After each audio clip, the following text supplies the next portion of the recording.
والعاقبة للمتقين والصلاة والسلام على سيد الأنبياء والمرسلين محمد وعلى آله وأصحابه أجمعين. أما بعد فأعوذ بالله من الشيطان الرجيم. بسم الله الرحمن الرحيم. فانكحوا ما طاب لكم من النساء مثنى وثلاث ورباع فإن خفتم ألا تعدلوا فواحدة أو ما ملكت أيمانكم ذلك أدنى ألا تعولوا. صدق الله مولانا العظيم.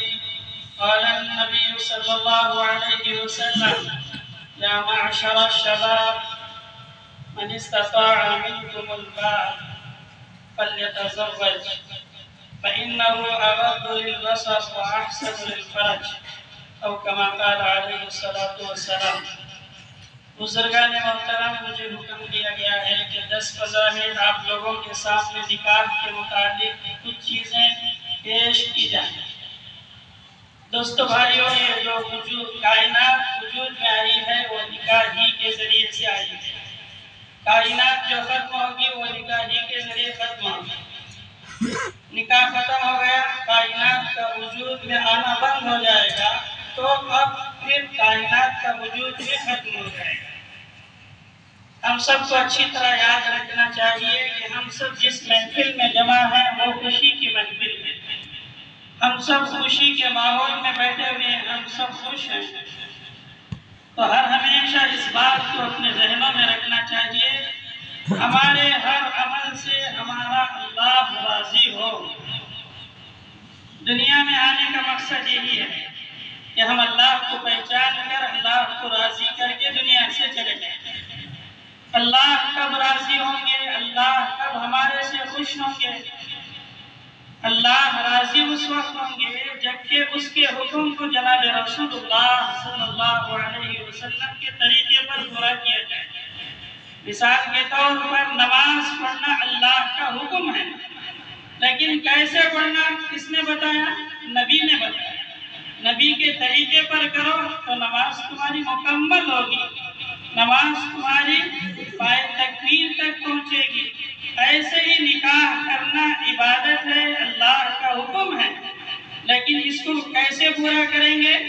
جناب رسول اللہ صلی اللہ علیہ وسلم کے طریقے کے مطابق کریں گے. اللہ کے نبی نے ہم سب کو اس بات کا حکم دیا ہے، اعلنوا النکاح فی المساجد، نکاح کرو تو مساجد میں کرو، اعلان کر کے کرو. الحمدللہ دلہا والے دلہن والے بڑے خوش نصیب ہیں، انہوں نے ایسی جگہ کو نکاح کے لیے متعین کیا جس جگہ فرشتوں کا ماحول ہے، جو جگہ اللہ کو دنیا میں سب سے زیادہ پسندیدہ ہے. اللہ نے کیا فرمایا جناب رسول اللہ صلی اللہ علیہ وسلم کے ذریعے؟ دنیا میں اگر کوئی چیز مجھے سب سے زیادہ جگہ پسند ہے تو وہ اللہ کے گھر ہے. تو الحمدللہ ان دونوں خاندانوں والوں نے آپس میں مشورہ کر کے ایسی جگہ طے کیا جس جگہ فرشتوں کا ماحول ہے. ہم تو دعائیں دیں گے ہی، لیکن دعاؤں پر آمین کہنے والے فرشتے بھی ہوں گے. تو اتنی بڑی خوش نصیبی کی مجلس ہے. اس لیے جن احباب نے نکاح نہیں کیا ہے اپنے بچوں کا، وہ اپنے اندر اس بات کا ارادہ کریں کہ انشاءاللہ ہم بھی اپنے بچوں کا یا بچیوں کا نکاح مسجد میں کریں گے بھائی انشاءاللہ. مسجدوں میں کرنے سے بہت سارے خرافات سے ہم بچ جاتے ہیں. دیکھو نکاح خوشی کا موقع ہے. ہم سب لوگ کیا بولتے ہیں کہ حضرت زندگی میں ایک مرتبہ نکاح کرنی ہے، وہ بھی ہمیں خواہش کے مطابق نہیں کرے تو کیسا؟ خواہش اللہ کے حکم کے سامنے بیکار ہے. خواہش کو پوری کرنے کی جگہ دنیا نہیں ہے، جنت ہے. جنت کو اللہ نے خواہشات کے پورا کرنے کی جگہ بنایا. جو آدمی دنیا میں خواہش کو دباتا ہے اللہ کے حکم کے سامنے، اللہ فرماتے ہیں وہ کل قیامت کے روز انشاءاللہ جنت میں اپنی خواہشات پوری کرے. کیوں؟ اپنے سینے پر اپنی خواہش پر اس نے پیر رکھا ہے. کس کے خاطر؟ میرے حکم کے سامنے. تو میرے لیے ضروری ہے کہ اس کی خواہش کو پورا کرنے کی جگہ جو جنت بنایا ہو اس کے اندر اس کی خواہش کو پوری کرنے کی جگہ میں پہنچاؤں. ایک چیز. دوسری چیز دوستو بھائیوں، نکاح جو کیا جاتا ہے وہ تو الحمدللہ سنت کے مطابق لوگ کرنے کی فکر کرتے ہیں. دوسری چیز ہم سب کو اچھی طرح یاد رکھنے کی یہ ہے، نکاح کے اندر خرچہ زیادہ نہیں ہے، بہت زیادہ بابرکت، بہت زیادہ چین و سکون والا، بہت زیادہ اللہ کے نزدیک پسندیدہ نکاح، جس کو اللہ کے نبی نے حدیث میں فرمایا اعظم النکاح برکہ ایسرہ مغبونہ، سب سے بابرکت نکاح وہ ہے جس میں خرچہ کم سے کم ہو. اب ہمارا ذہن، ہمارا خیال، سب کچھ کیا ہے؟ جس میں زیادہ خرچہ ہوگا اس کی عزت والا وہ نکاح ہوگا. ہم اپنے ذہنوں کو اللہ کے حکم کے مطابق اگر ٹیلی کر کے دیکھیں گے تو سمجھ میں کیا آئے گا؟ ہمارے نزدیک اللہ کا حکم ایک طرف ہم رکھ رہے ہیں، اپنے خواہش کو سامنے رکھ کر بیکار چیزیں اپنے نکاحوں میں کیا کر رہے ہیں. میں بولنے پر آپ لوگوں کو برا لگے گا لیکن برا نہ سمجھو. کیا برا ہوتا ہے دوستو بھائیوں؟ بہت ساری چیزیں ایسی بنائی جاتی ہیں جو اللہ کی دی ہوئی رزق کی ناقدری ہوتی ہے. کوئی آدمی روٹی آدھی کھا کر کے پھینک رہا ہے، کوئی آدمی چھوٹی بریانی کھا کر کے پھینک رہا ہے. یہ اللہ کا رزق ہے، اس کا جواب خدا کے سامنے دینا ہے. تم مال تو کما لیے لیکن مال کا حساب اللہ کے سامنے دینا تو ہے. یہ جتنا ضائع ہو رہا ہے یہ ساری چیزوں کا حساب اللہ نہیں لیں گے. لوگ دنیا کے اندر نام کے خاطر، عزت کے خاطر کیا کرتے ہیں؟ نہیں حضرت 5-6 آئٹمہ بنانا، اچھا سے اچھا کرنا میرے بیٹی کا، ایسا کرنا کہ میرے خاندان میں کوئی نہیں کیا.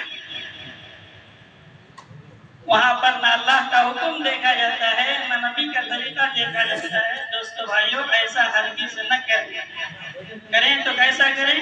جناب رسول اللہ صلی اللہ علیہ وسلم نے فرمایا ایسا نکاح کرو جس میں کم سے کم خرچہ ہو.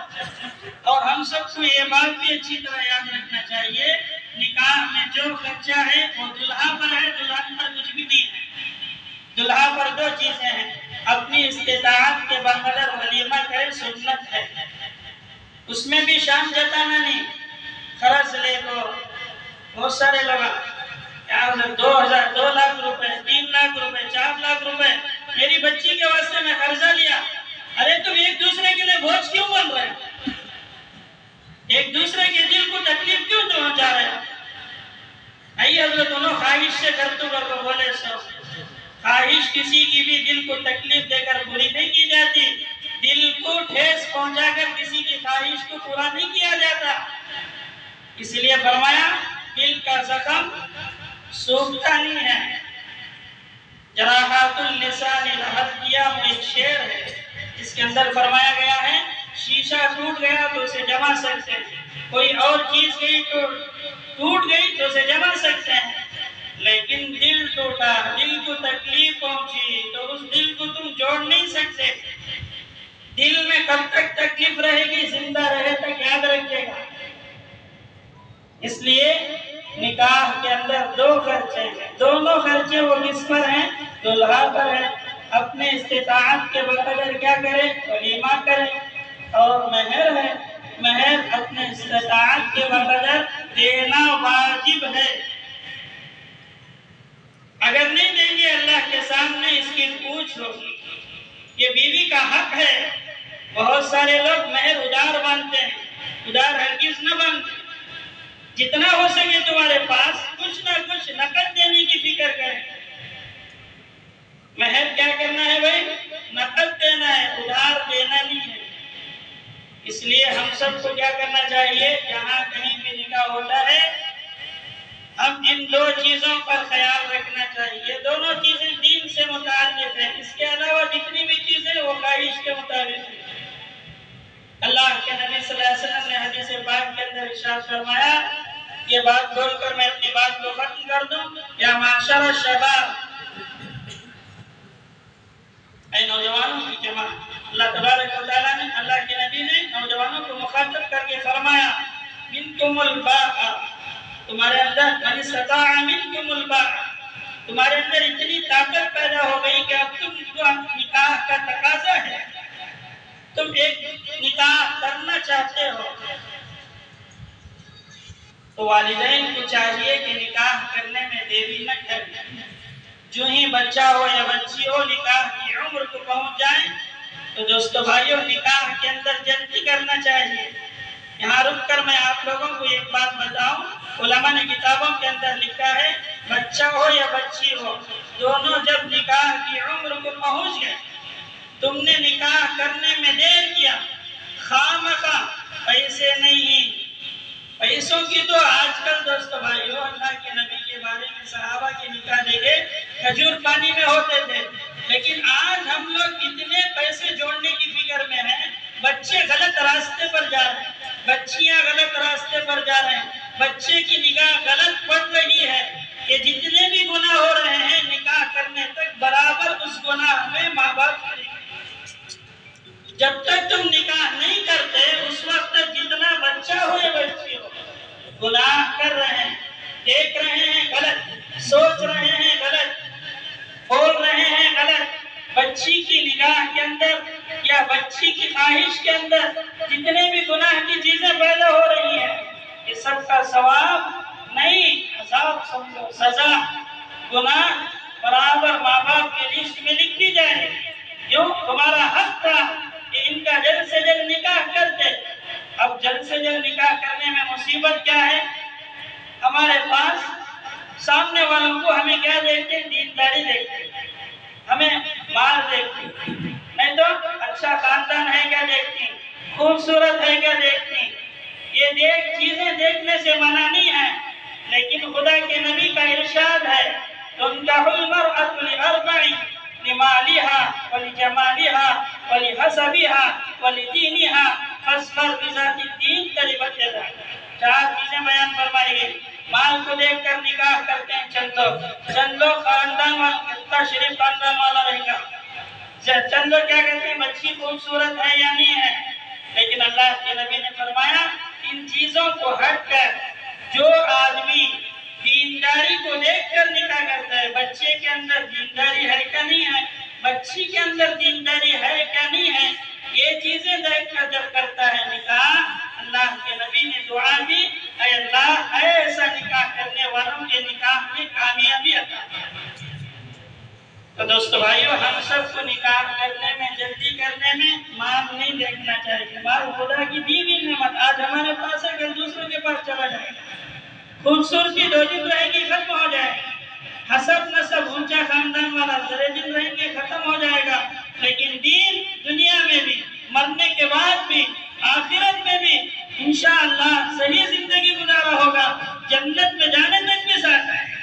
اسی لیے اللہ کے نبی نے کیا فرمایا؟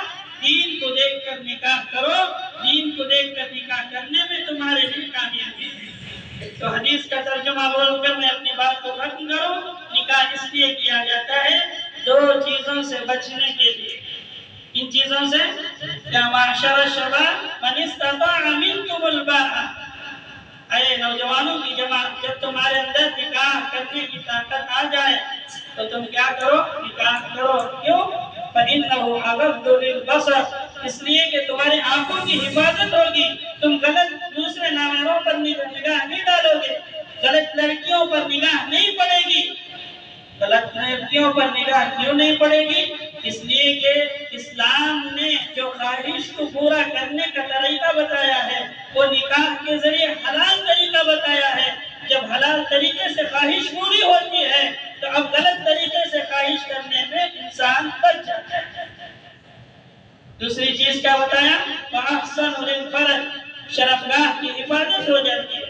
ہمارے ایک استاد محترم سبق پڑھاتے ہوئے بتا رہے تھے، اور اسی طریقے سے ہم سال میں جب چل رہے تھے تو حضرت مولانا ابراہیم دیولا صاحب یہ بات بتائے تھے، دیکھو خواہش نگاہ سے کیا ہوتی ہے؟ شروع ہوتی ہے۔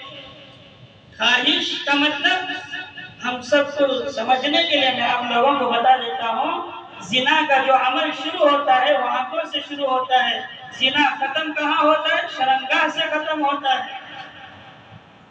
اس لیے تم کیا کرو، اپنی آنکھوں کو، اے نوجوانوں کی جماعت، نیچے رکھ کر اپنے آنکھوں کی حفاظت کرو، شرمگاہ کی حفاظت کرو، اور یہ دونوں چیزیں نکاح صحیح طریقے پر کرنے پر پوری ہو جاتی ہیں۔ تو ہم سب کو چاہیے کہ نکاح اس مقصد سے کریں، بچہ ہو یا بچی ہو گناہ میں مبتلا نہ ہو، ان کی زندگی پاک گزرے، ان کی زندگیوں کے اندر چین و سکون آ جائے، ان کی زندگیوں کے اندر حلال طریقے سے اپنے خواہش پورا کرنے کا طریقہ آ جائے۔ کریں گے بھائی انشاءاللہ۔ اللہ مجھے بھی آپ کو بھی ان باتوں کو سمجھ کر عمل کرنے کی توفیق عطا فرمائے۔